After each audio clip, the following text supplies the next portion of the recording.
प्रातः क्लास चल रहा था 26/8/1967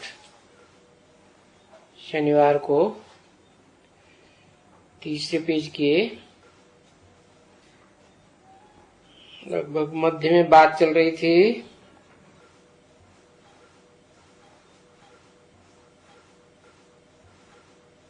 बाबा कहते मैं आया हूँ सुंदर बनाने के लिए। तो बच्चे सब श्याम हो गए। अभी सुंदर तो आत्मा बनती है ना, वरना शरीर सुंदर नहीं बनेंगे। तो क्यों ऐसे कहा? आत्मा बनती है,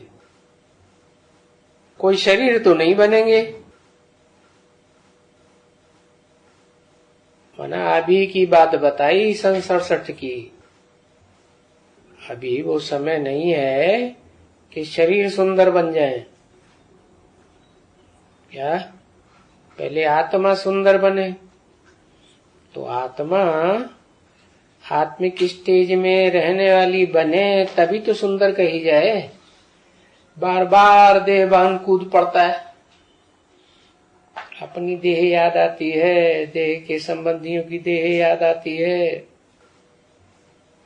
घड़ी घड़ी देह भान आ जाता है। तो पहले तो आत्मा सुंदर बने। सुंदर बने लगातार स्मृति रहे कि मैं आत्मा हूँ, स्टार हूँ।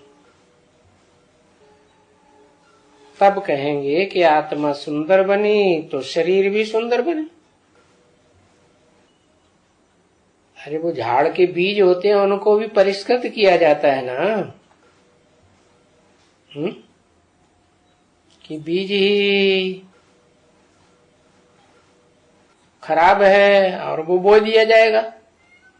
नहीं। तो पहले सुंदर आत्मा को बनाया जाता है।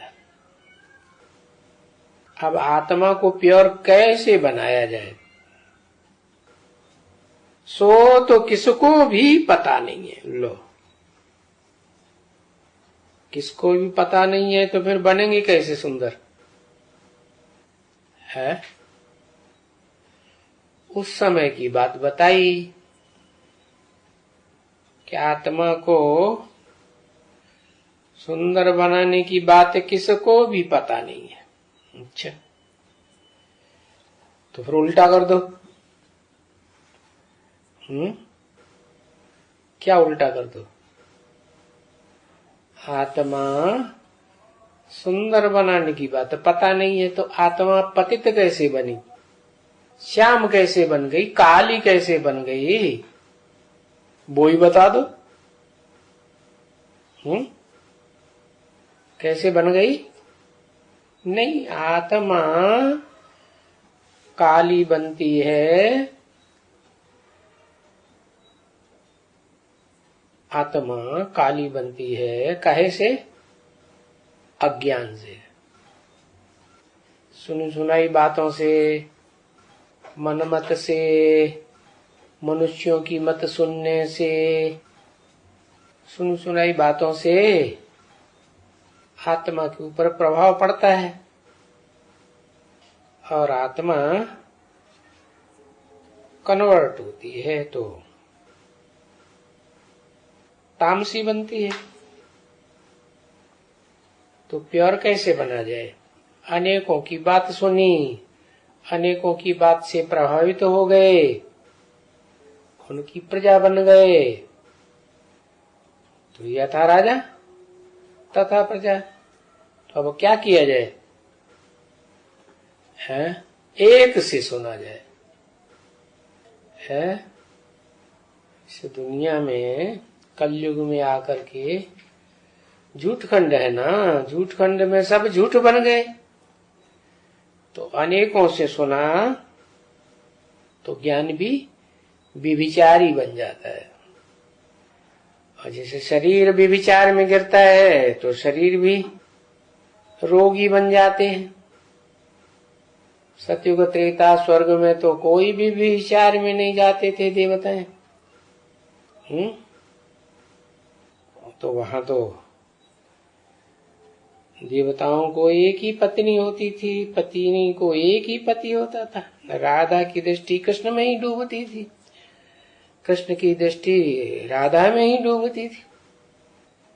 माना शरीर में, शरीर के कोई अंग में डूबती थी ना, तो पवित्रता थी। और द्वापर युग से क्या हो जाता है, द्वैतवादी आते हैं, दूसरी दूसरी बातें सुनाते हैं, तो व्यभिचारी बनते हैं, व्यभिचारी बनाते हैं। तो तुम बच्चों को भी वो ताकत नहीं है, वो समझ नहीं है, वो ख्यालात ही नहीं है। क्या है कि आत्मा को पतित से पावन कैसे बनाया जाए। अब बाबा देख रहे हैं ना, है चलन से ही मालूम पड़ जाता है ये क्या चलन चल रहे हैं, क्या बोलते हैं। ठाठ, वर्ण, डिड, 3 बातें होती है ना। पहले दिमाग में विचार आता है, फिर शब्दों में बोला जाता है, फिर प्रैक्टिकल में कर्मेंद्रियों से कर्म किया जाता है। अभी डीड्स कैसे करते हैं, कैसे कर्म करते हैं, उन कर्मों से तो मालूम पड़ जाता है ना। थॉट रीडर्स तो सभी नहीं होते हैं, होते भी हैं तो नंबरवार होते हैं। तो कर्मों से तो पता ही चल जाता है क्या कर्म कर रहे हैं। जो कर्म कर रहे हैं वो कर्म मनन चिंतन मंथन करने वाले मनुष्य का कर्म है। सोच विचार के कर्म करते हैं या जानवर मिसल कर्म करते हैं। जानवर क्या करता है, जानवर उसको उद्वेग आता है और वो काम कर बैठता है, सोचता विचारता थोड़ा ही है। ऐसे ही जानवर मनुष्य बन गए। वो भी कहेंगे ना क्या कि मनुष्य भी जानवर जैसे बन गए। हम क्या कर्म कर रहे हैं, किसको दुख दे रहे हैं, सुख दे रहे हैं, जो देंगे वो ही वापस मिलेगा ना। तो सो ये ऐसी चलन जिसकी होती है ना, ये तो रायल एकदम अच्छी चलन होनी चाहिए, फर्स्ट क्लास एकदम। मुख से रतन निकलने चाहिए, पत्थर नहीं निकलना चाहिए। लेकिन पत्थर बहुत निकलती रहती।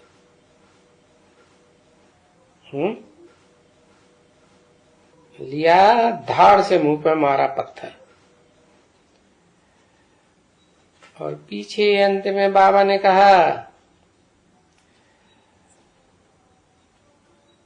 साक्षात्कार भी कह सकते हैं। नहीं तो बाबा कहते हैं ये जो जन्माष्टमी है इसमें तो बहुत खुशी है समझाने के लिए। क्या खुशी है? कृष्ण का जन्म होता है तो कृष्ण तो सतयुग का फर्स्ट प्रिंस है ना। तो अष्टमी शब्द क्यों लगाई दिया है? इसका कारण क्या,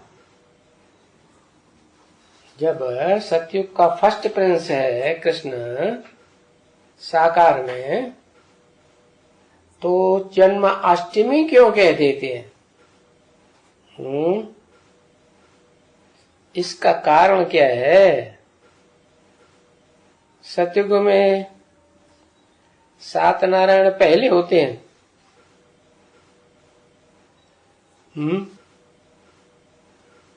गद्दियां तो नंबरवार चलती है ना, पहला नारायण, दूसरा नारायण। हाँ, तो ये बात संगम की है, सतयुग की नहीं है। संगम में जैसी शूटिंग होगी वैसा ही तो ड्रामा चलेगा। तो संगम में क्या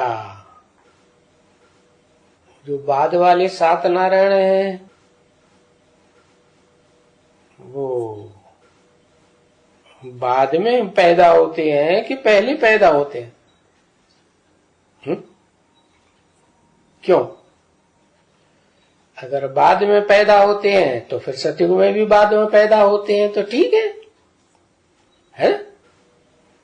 लेकिन सतयुग में बाद में पैदा होते हैं, हैं?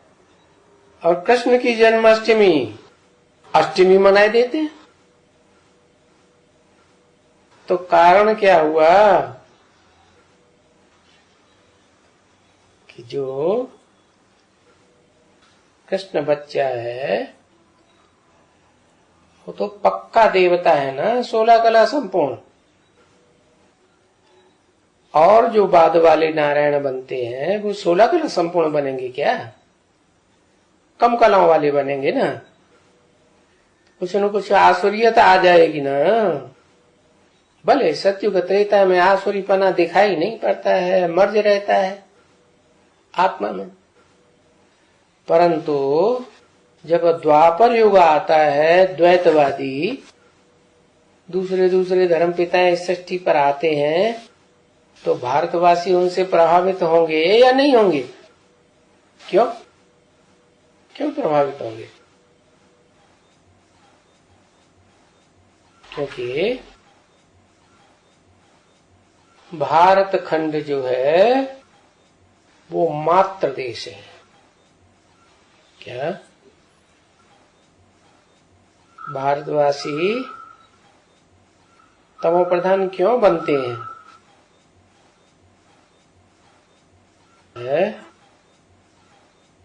और धर्म वाले इतने तमो प्रधान क्यों नहीं बनते? जन्म जास्ती लेते हैं। तो जन्म जास्ती लेते हैं तो कृष्ण की जन्म फर्स्ट जन्म होना चाहिए ना, अष्टमी क्यों?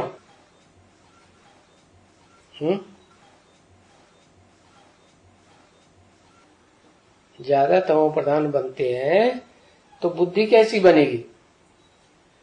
तामसी बनेगी। तामसी बुद्धि जल्दी समझेगी फिर ज्ञान को, है नहीं समझेगी। और जो सात्विक बुद्धि है तो जल्दी समझेगी। तो अष्टमी बताई दिया, 8वां नंबर कृष्ण ने जन्म लिया। अब सतयुग में 8 बच्चे पैदा होते हैं क्या? है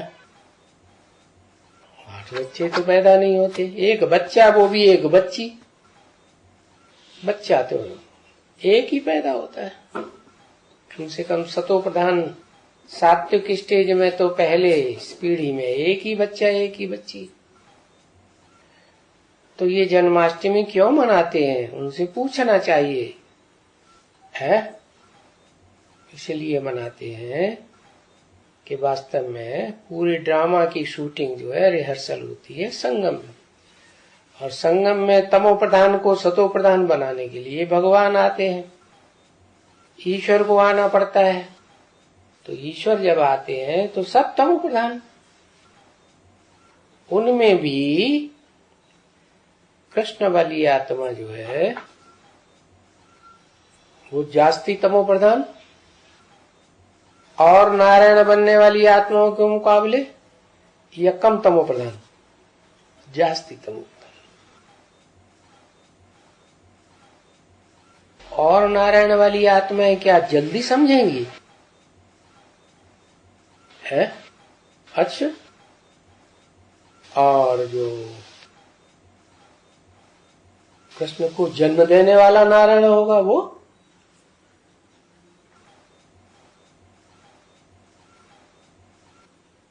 वो देर में समझेगा। है? क्यों?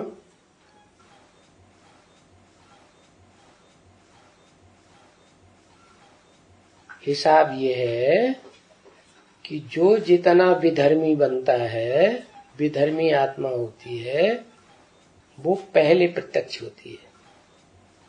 क्यों? क्योंकि उनमें अकल ज्यादा होती है, बुद्धि सात्विक होती है। तो जो कृष्ण को जन्म देने वाला नारायण वाली आत्मा है,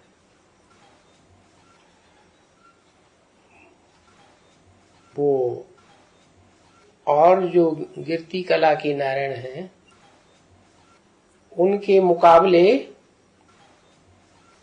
पुरानी है या नई है? क्या है? पुरानी है, तो उसे तो ज्यादा तमो प्रधान होना चाहिए।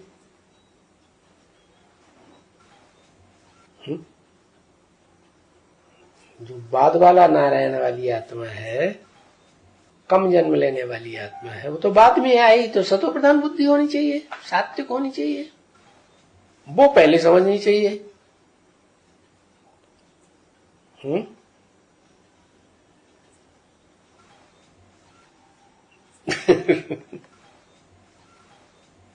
इसका क्या कारण हुआ?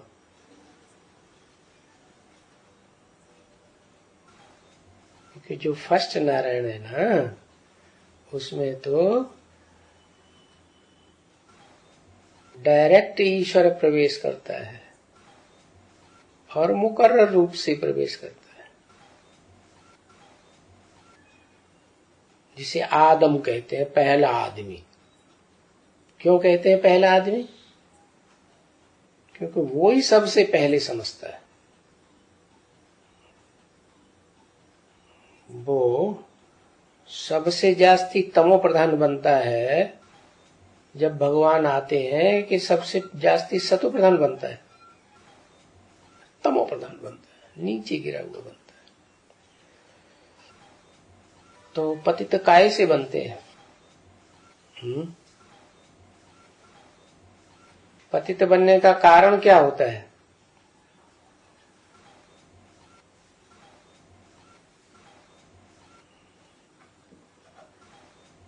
वो ज्यादा संग के रंग में आता है, बायोस्कोप और उपन्यास ज्यादा पढ़ता है, इसलिए तमो प्रधान बनता है। माने आखिरी जन्म में ही सतो तमो प्रधान बनता है, उससे पहले के जन्म में तमो प्रधान नहीं बनता, क्योंकि बायोस्कोप तो पहले द्वापर में होते नहीं है, और उपन्यास भी तो ये भगवान तो भारत में आता है, हिंदी भाषा भाषी में ही आता होगा, तो हिंदी को उपन्यास तो ये अभी अंत में आके बने। पहला उपन्यास तो देवकी नंदन खत्री ने चंद्रकांता संतति बनाई, उससे पहले तो उपन्यास थे ही नहीं। तो वो पहले से तमो प्रधान बनता है कि बाद में तमो प्रधान बनता है? पहले से। है? जो फर्स्ट नारायण है, कृष्ण को जन्म देने वाला, वो बाद में तमो प्रधान बनता है। तो लास्ट जन्म में जब शिव बाप आते हैं, तो वो आत्मा जो आदम है, जिसमें परमानेंट प्रवेश किया था, प्रवेश करके उसे ज्यादा संग का रंग लगा ना, तो 82-83 जन्म वो सुख में रहती है, शांति में रहती है, सुख के साथ शांति भी होती है। तो आखिरी जन्म में जाकर के वो पतित सबसे जास्ती बनती है। या तो बायोस्कोप देखे, या तो उपन्यास ज्यादा पढ़े, या तो दोनों काम करे तो जास्ती पतित बनती है। तो वो नारायण वाली आत्मा जो फर्स्ट नारायण है, पुरुषोत्तम संगम युगी नारायण है, क्योंकि सतयुग से भी पहले तो पुरुषोत्तम संगम युग होता है। तो वो सतयुगी नारायण जो उपन्यास और फिल्में देख देख करके तमो प्रधान बना बुद्धि, वो आत्मा क्या संगम युग में एक ही जन्म में ऐसा बन जाती है? एक जन्म में है? एक ही जन्म होता है क्या उसका? 2 जन्म होते हैं। अगर 2 जन्म होते हैं तो अगला वाला जन्म होगा और ज्यादा पतित होगा कि पावन होगा?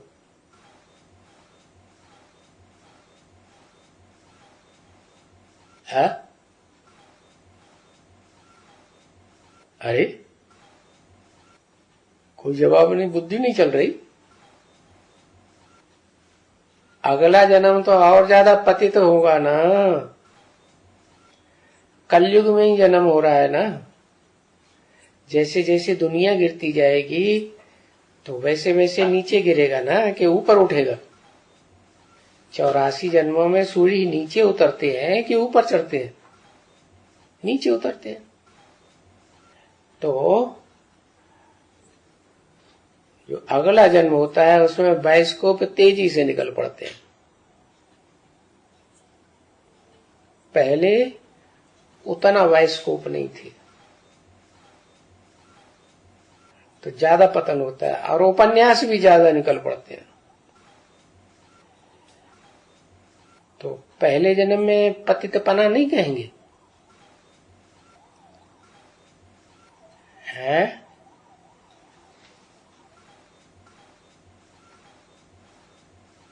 पहले जन्म में इतना नहीं। और बाप क्या कहते हैं? बाप कहते हैं सबसे ज्यादा पतित बनाने वाला कौन सा विकार है? काम विकार। क्रोध विकार को पतित बनाने वाला नहीं कहेंगे। क्रोध, लोभ, मोह, अहंकार, इनको पतित बनाने वाला नहीं कहेंगे, क्योंकि काम विकार में शक्ति ज्यादा क्षीण होती है?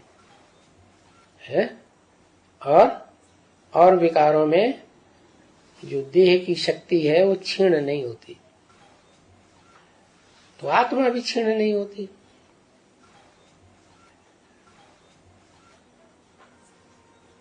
पहले जन्म की तो बात प्रसिद्ध है, ओम मंडली की। क्या प्रसिद्ध है?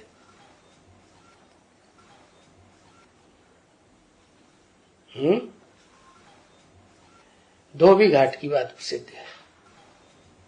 धोबी घाट में जब धोबी कपड़े ले जाता है तो पहले कपड़ों को गंदा करता है कि पहले ही पानी से साफ कर लेता है। पहले कपड़ों को गंदा करता है, सौंधता है। तो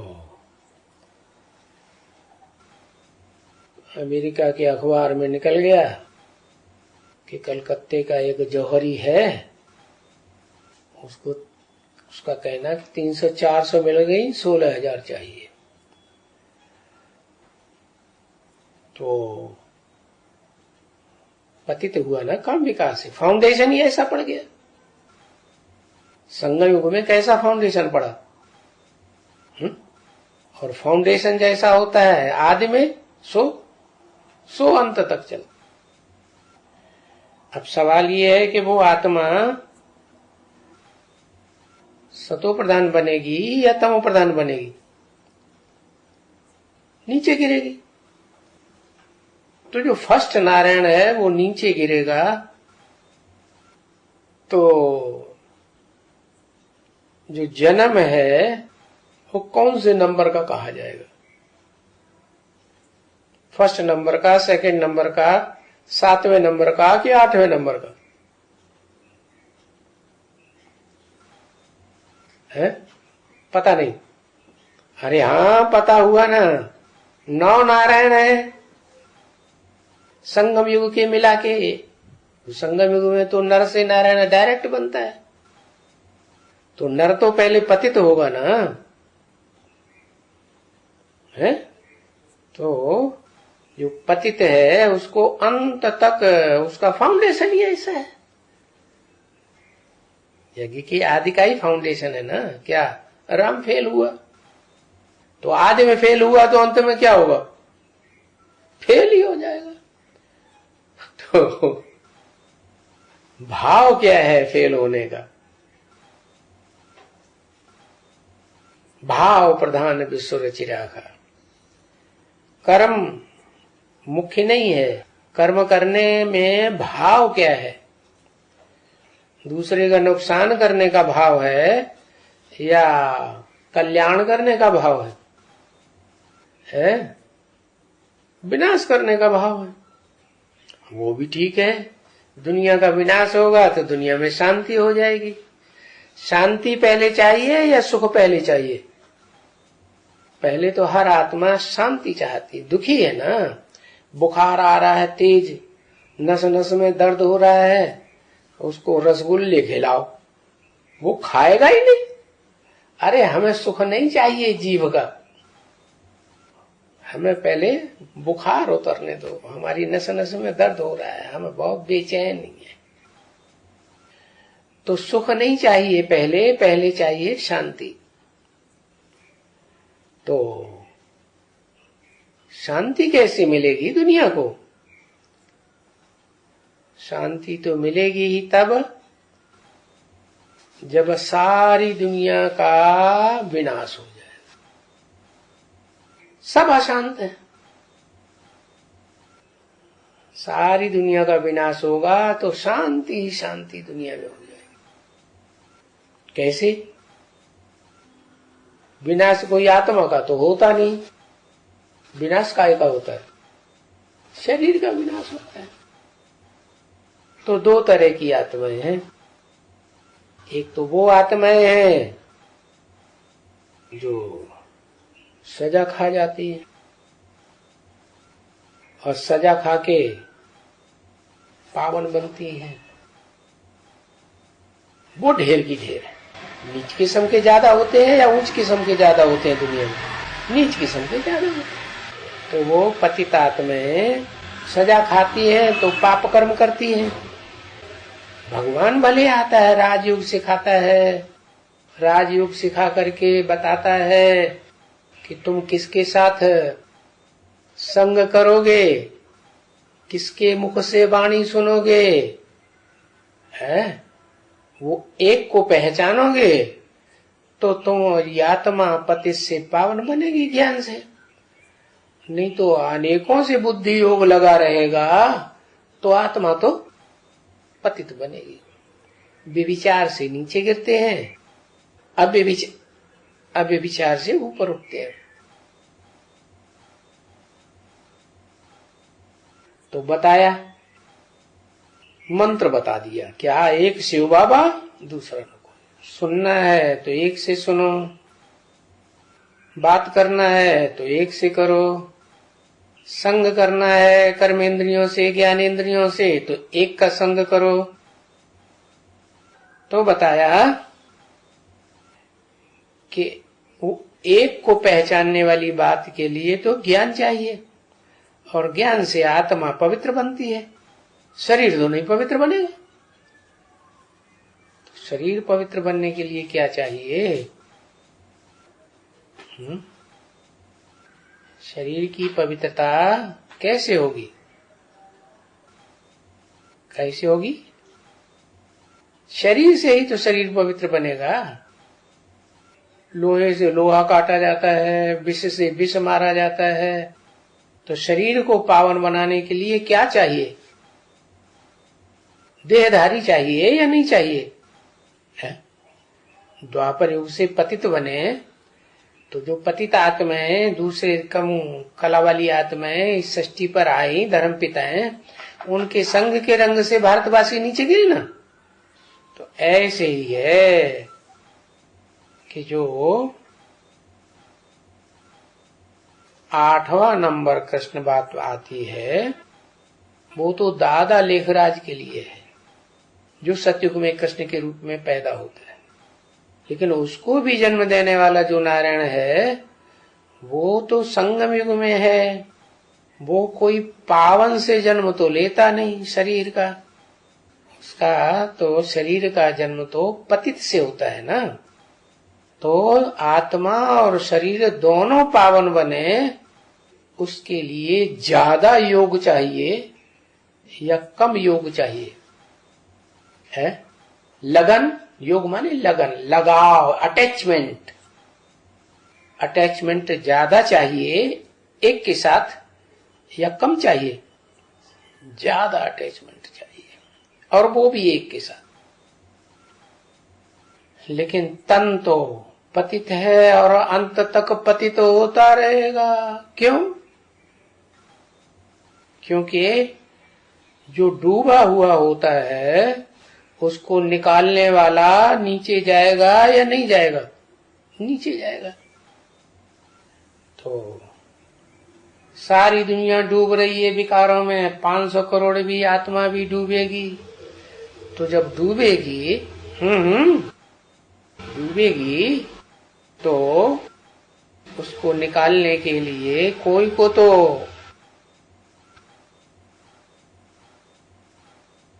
गहरे में जाना पड़ेगा ना। तो भाव अच्छा है लेकिन कर्म खराब है। कर्म खराब है, भाव अच्छा है, तो उसका रिजल्ट क्या आएगा? खराब रिजल्ट आएगा, अच्छा ही आएगा। तो इस बात को दुनिया वाले नहीं समझ सकते, लेकिन जो सुप्रीम सोल है वो जानता है कि ये आत्मा जो अति के पतन में जाती है, विविचार में जाती है शरीर के द्वारा, लेकिन आत्मा से विविचारी बनती है या नहीं बनती है? नहीं। क्यों? एक को याद करती है, एक की वाणी सुनती है, और किसी मनुष्य मात्र की वाणी को सुनती नहीं है। क्या शास्त्र वास्त्र पढ़ती होगी कि नहीं? अरे पढ़ती होगी कि नहीं? हाँ या ना? पढ़ती है तो संग रंग नहीं लगेगा। क्यों? क्या?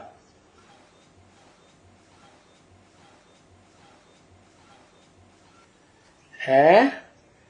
हाँ, पढ़ती है इसलिए कि जो शास्त्र है संसार में सबसे जास्ती प्रसिद्ध गीता, हर धर्म के लोगों ने माना है कि जितना ज्ञान गीता में है उतना दुनिया के और किसी धर्मावलंबी के शास्त्र में नहीं है।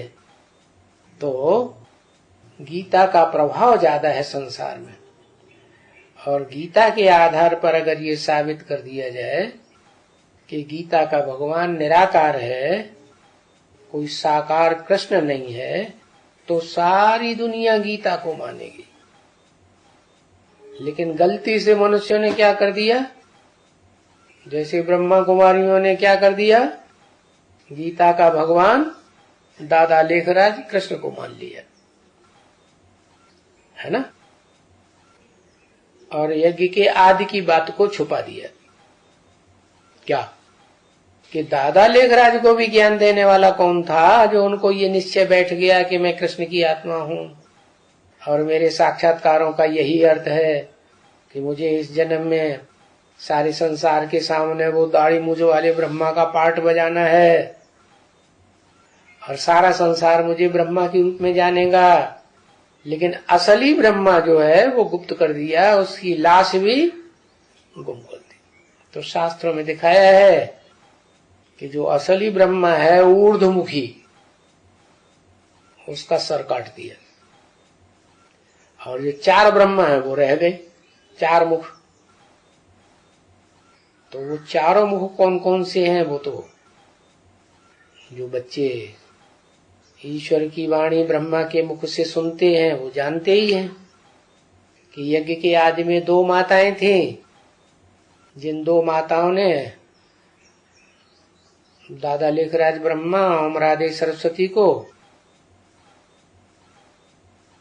उनके अंदर प्रवेश होने से पहले तक ही ज्ञान दिया था। तो ज्ञान देने वाले वो हुए ना, वो भी तो ब्रह्मा हुए।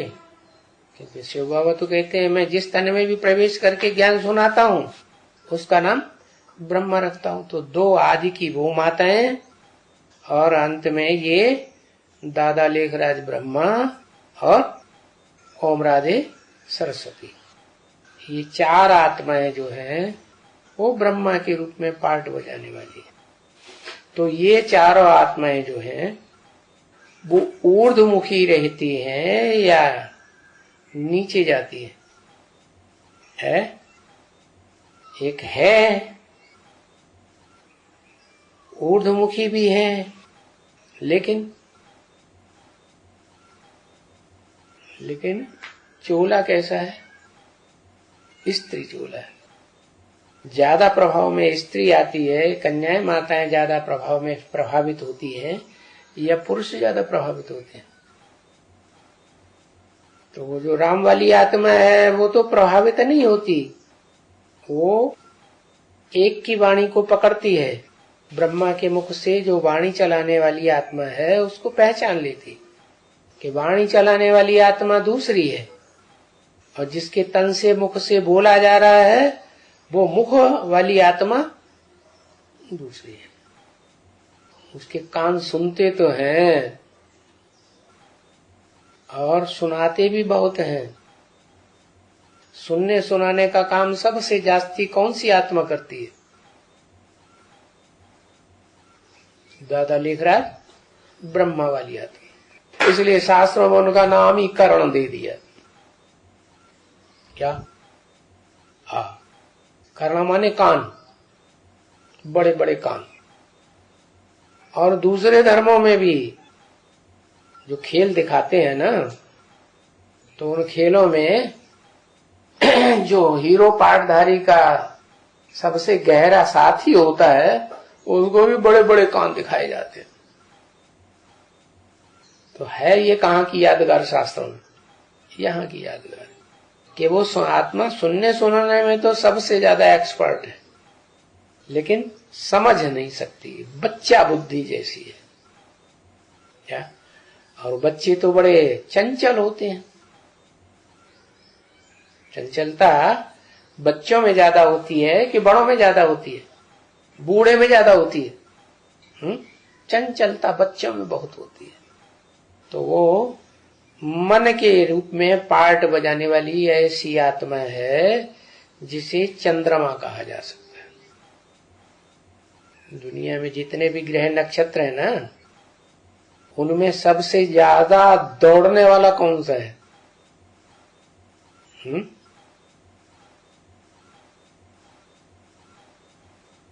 तीव्र गति से दौड़ने वाला पृथ्वी है। वो भी दौड़ लगाती है, सूर्य का चक्कर लगाती है, लेकिन पृथ्वी का चक्कर चंद्रमा लगाता है। क्या? कितनी देर में कितना चक्कर लगा लेता है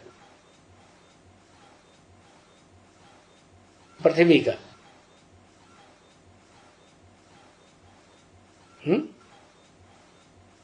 पृथ्वी का चक्कर लगा लेता है और साथ साथ पृथ्वी सूर्य का चक्कर लगा रही है। तो पृथ्वी ज्यादा तीखी हुई या चंद्रमा ज्यादा तीखा हुआ? चंद्रमा ज्यादा तीखा हो गया। तो वो चंद्रमा के रूप में जो चैतन्य आत्मा है वो दादा लेखराज ब्रह्मा बहुत तीक्ष्ण आत्मा बनती है। शरीर छोड़ने के बाद तो और ही ज्यादा तीक्ष्ण बन जाती है।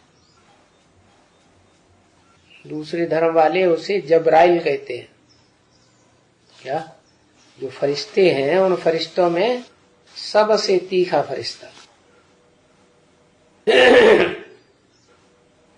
तो वो आत्मा सूक्ष्म शरीर धारण करती है तो उसका पुरुषार्थ नहीं बनता। जिस शरीर में प्रवेश करेगी उसका हिसाब किताब बनता है, तो वो पीछे रह जाती है समझने में। लेकिन पहले पैदा होता है वो बड़ा हुआ, या जो बाद में पैदा हुआ वो बड़ा हुआ? और बड़ा होने का मादा क्या हुआ, तौल क्या हुई?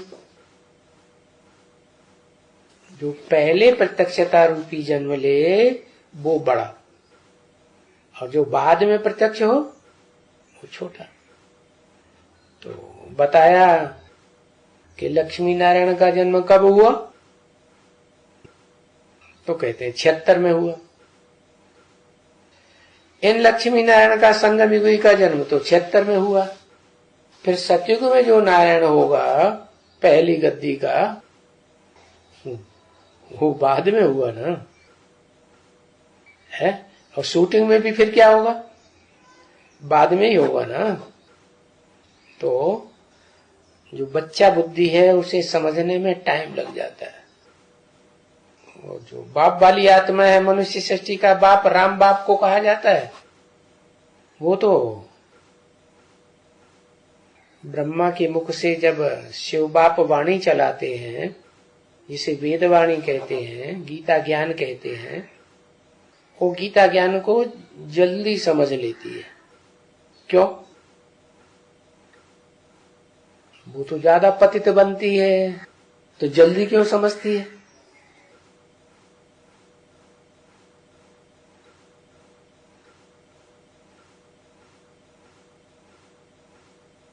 भगवान प्रवेश करता है, भगवान ब्रह्मा में नहीं प्रवेश करता, नहीं प्रवेश करता, तो कौन वाणी चलाता है? इत्यादि की नहीं थी है? उन माताओं में प्रवेश करके वाणी नहीं चलाता था भगवान। मुख्य रथ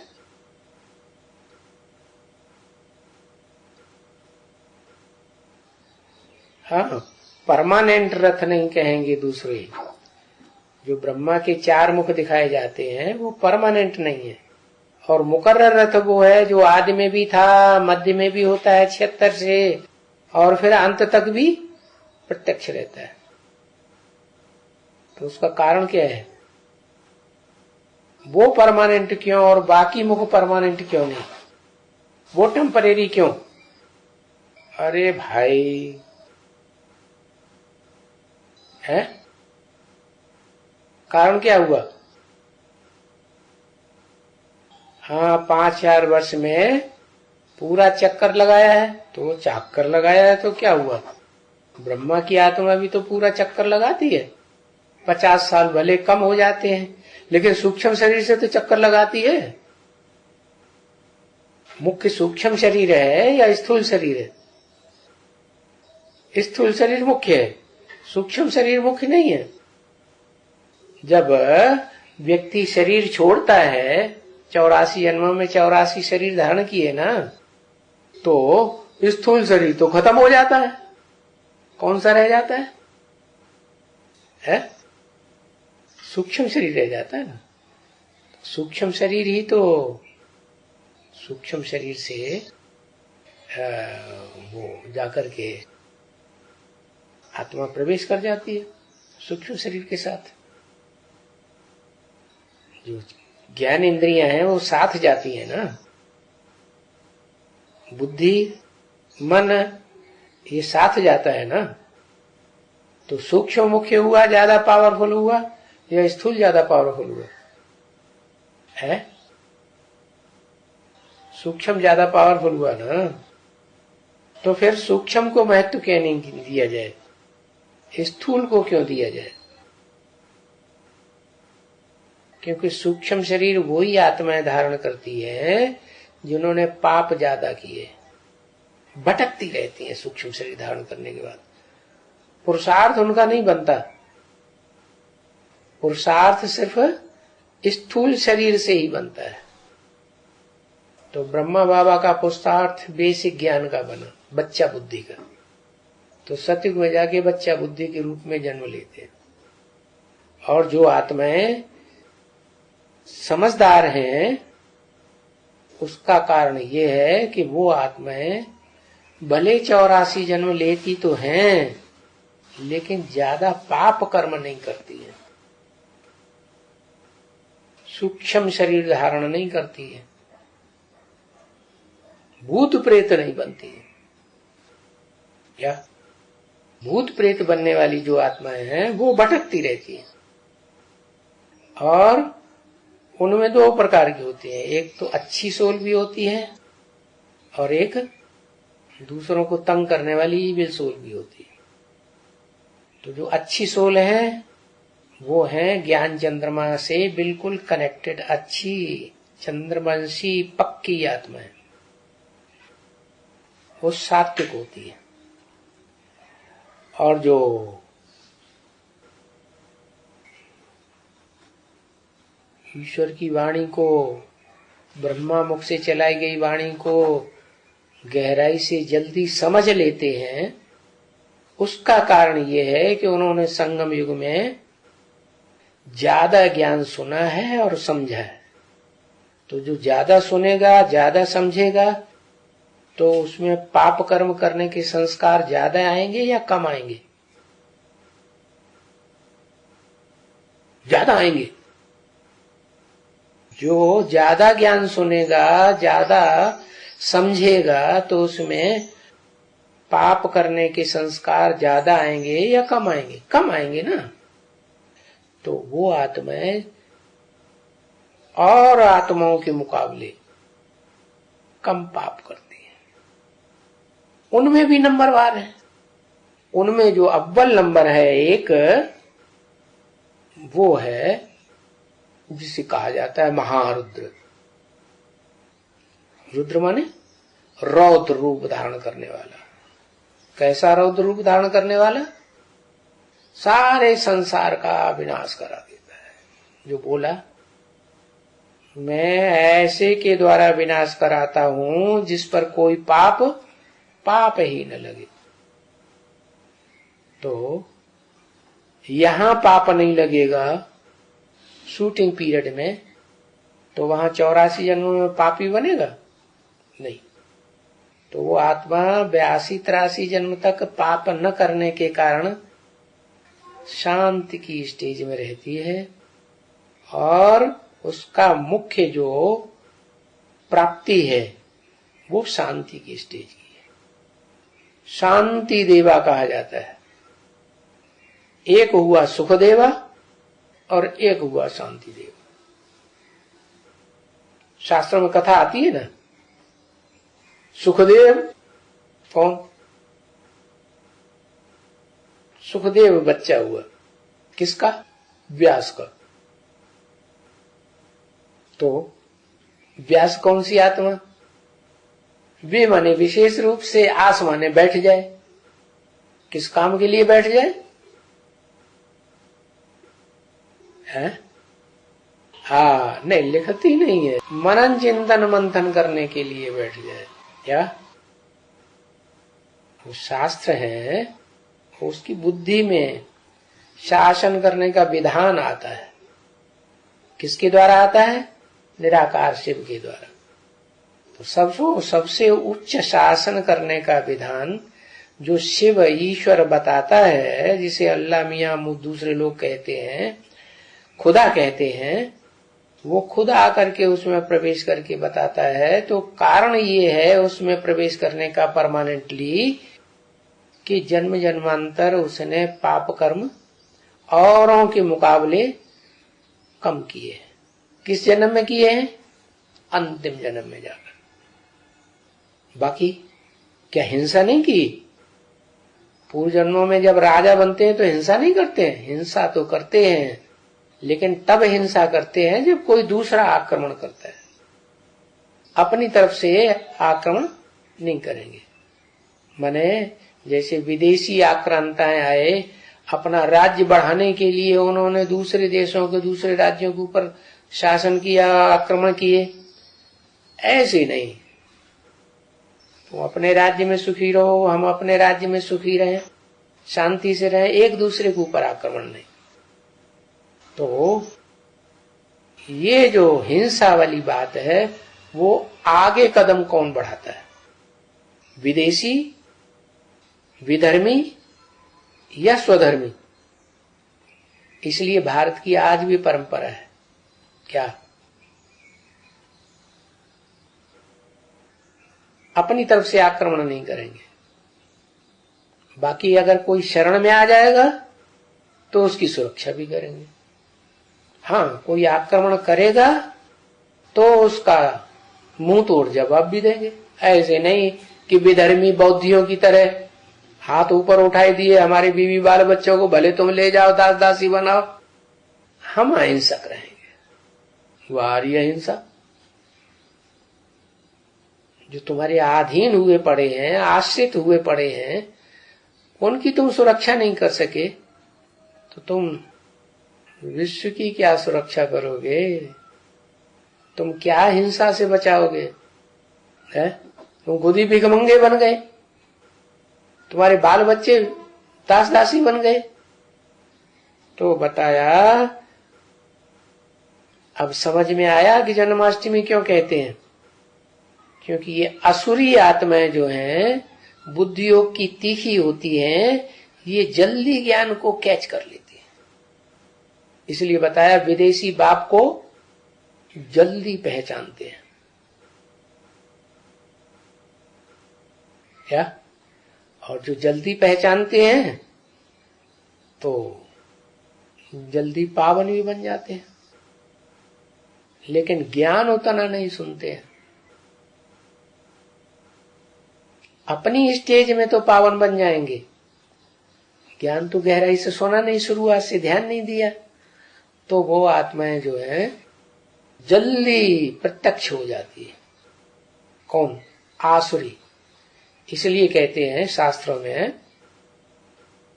कि दो रानियां थी, दिति और अदिति, कश्यपी की। तो दिति थी वो बड़ी रानी थी और अदिति छोटी रानी थी। तो दिति से जो बच्चे पैदा हुए वो दैत्य पैदा हुए, असुर पैदा हुए, और वो पहले पैदा हुए। वो दैत्य थे बड़े और देवताएं थे छोटे। तो कमजोर कौन होता है? छोटा बच्चा है या बड़ा बच्चा है? छोटा बच्चा कमजोर होता है, और बड़ा बच्चा तो कमजोर नहीं होता है, पावरफुल होता है। तो ये परंपरा बन गई कि माँ बाप की जो लागत है वो छोटे बच्चे में ज्यादा जाती है, उसकी ज्यादा पालना करते हैं क्या? भले बड़े बच्चों को वो हिस्सा आती रहे, ये छोटे बच्चे को इतना ध्यान देते हैं, इतना शैतान, फिर भी इतना ज्यादा ध्यान देते हैं, ज्यादा टाइम देते हैं, बहुत लव दिखाते हैं। ये परंपरा कहां से पड़ी कि माँ बाप छोटे बच्चों को ज्यादा प्यार करते? किसने डाली? शिव बाप ने डाली। ये बच्चे हैं शिव बाप के, जो निराकार को पकड़ लेते हैं, पहचान लेते हैं, किस तन में आया हुआ है वो भी पहचान लेते हैं। लेकिन नंबरवार कितने बच्चे हुए?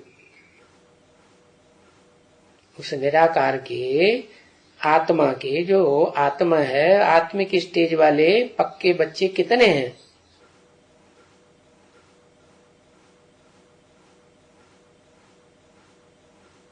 9, 10, 8। निराकारी स्टेज को पकड़ने वाले जो बच्चे हैं वो 10 हैं, और वही 10 धर्म है क्या? 9 धर्म जो है वो तो नंबरवार आस्तिक है, और 10वां धर्म आस्तिक नहीं है, टोटल नास्तिक है। लेकिन बाप का बच्चा तो है ना, आत्माएं तो है ना, आत्मिक स्टेज वाले तो बनते हैं ना। तो ये दिखाया गया कि वो जो कम कलाओं वाले बच्चे हैं वो बाद में पैदा होते नहीं हैं, वो पहले पैदा हो जाते हैं। उनकी बुद्धि तीक्ष्ण होती है, ज्ञान को अच्छे से कैच करते हैं, और कैच करके फिर अच्छे जाना चाहिए, ज्यादा जन्म लेना चाहिए, ऑलराउंड पाठधारी होना चाहिए। सो क्यों नहीं होते? क्योंकि शुरुआत से उतना उनका जन्म नहीं होता, आरंभ में नहीं पहचानते हैं। क्या? बाद में नंबरवार पहचानते हैं। तो जब से पहचानते हैं, जब जागे तब भोर। क्या कहते हैं कहावत? जब जागे तो सवेरा, तो सोते रहे तो अंधेरा। तो अभी जल्दी जागने का टाइम है कि सोते रहने का टाइम है? प्रयास करो, पुरुषार्थ करने से सब कुछ संभव हो जाता है। क्या है?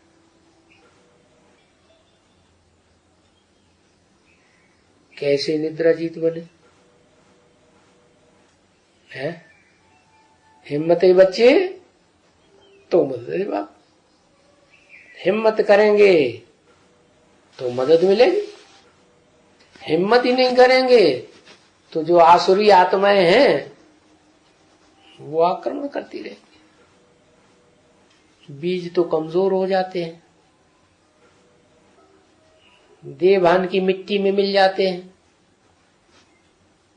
क्या? अपने को देवभान की मिट्टी में मिलाने वाले हैं। लेकिन फिर भी जगत का कल्याण रहता है ना बुद्धि में, इसलिए श्रेष्ठ है। और जो जड़ें हैं वो सड़ जाती हैं कि अविनाशी है? जड़ें सड़ती हैं कि अविनाशी हैं? बीज अविनाशी होता है और जड़ें और टहनियां और थुर ये सब सड़ जाते हैं। तो बताया कि वो बीज रूप आत्मा है, जो बीज रूप स्टेज में टिकती है वो नंबरवार है। और वो भी 9 धर्म की है। 9 धर्म का छिलका चढ़ जाता है बाप के बच्चे।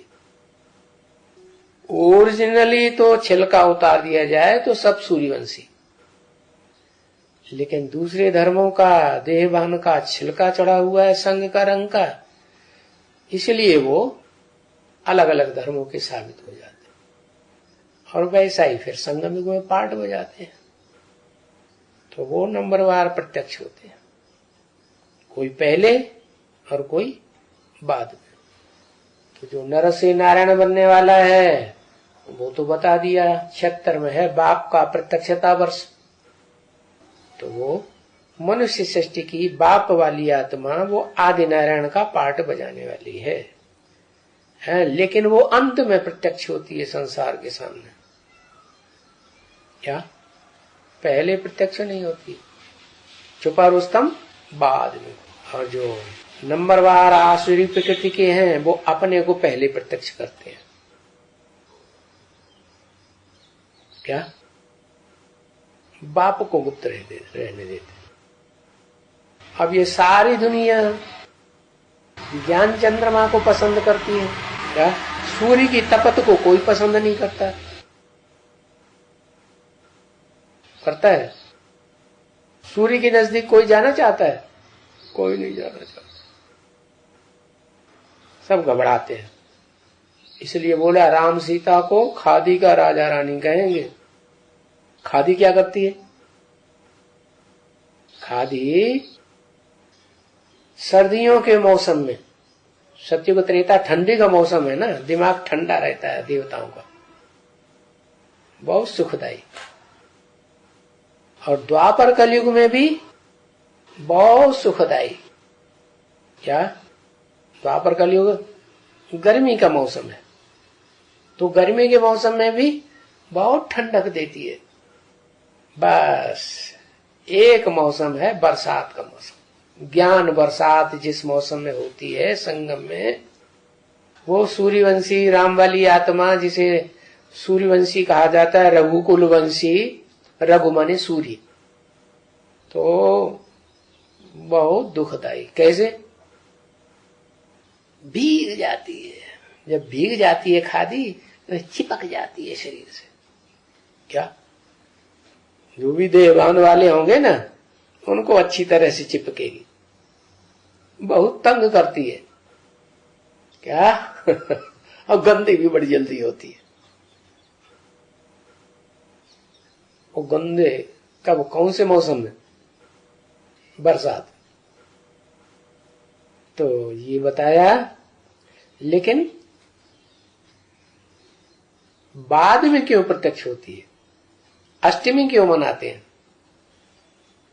सत्युगी कृष्ण की अष्टमी नहीं मनाते, वहां 8 बच्चे पैदा नहीं होते। यहां की बात है कि देवकी को 8वां नंबर गर्भ पैदा हुआ। देवकी कौन? किसकी? देवकी। क्यों? देवकी, दैत्य की नहीं। दैत्य की नहीं, नाम क्या है? देवकी। तो कौन हुआ देवकी का पार्ट?